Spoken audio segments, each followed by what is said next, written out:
So this series of videos is going to show you how to create a logo design using different techniques in Photoshop.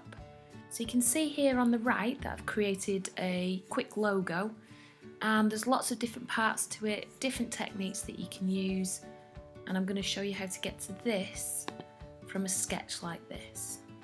When you're creating a logo, it's always a good idea to do sketches first, just to plan out what you're doing. Also on the left here are Photoshop tips, and this lists what I'm showing you in the video. You can use these as a guide or a reminder. Now for this first video, I'm simply going to show you how to create a new document in Photoshop. So to start with, you want to open up the software. So once the software loads, you'll be brought to a window similar to this. I've got the option to create a new document or to open a document. So I can click on Create New, or I can go to File New.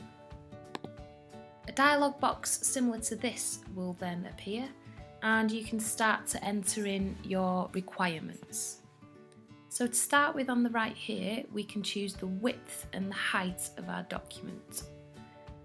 Now the units that you use, they can be pixels, they can be inches, or whatever you want. I'm going to work in millimeters.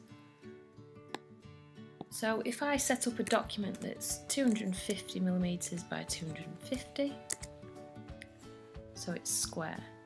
The next thing is the resolution. So the resolution here is set at 72 pixels per inch.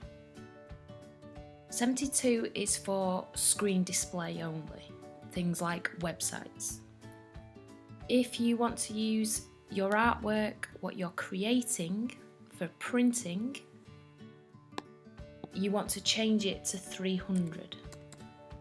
So I'm going to change mine to 300 pixels per inch.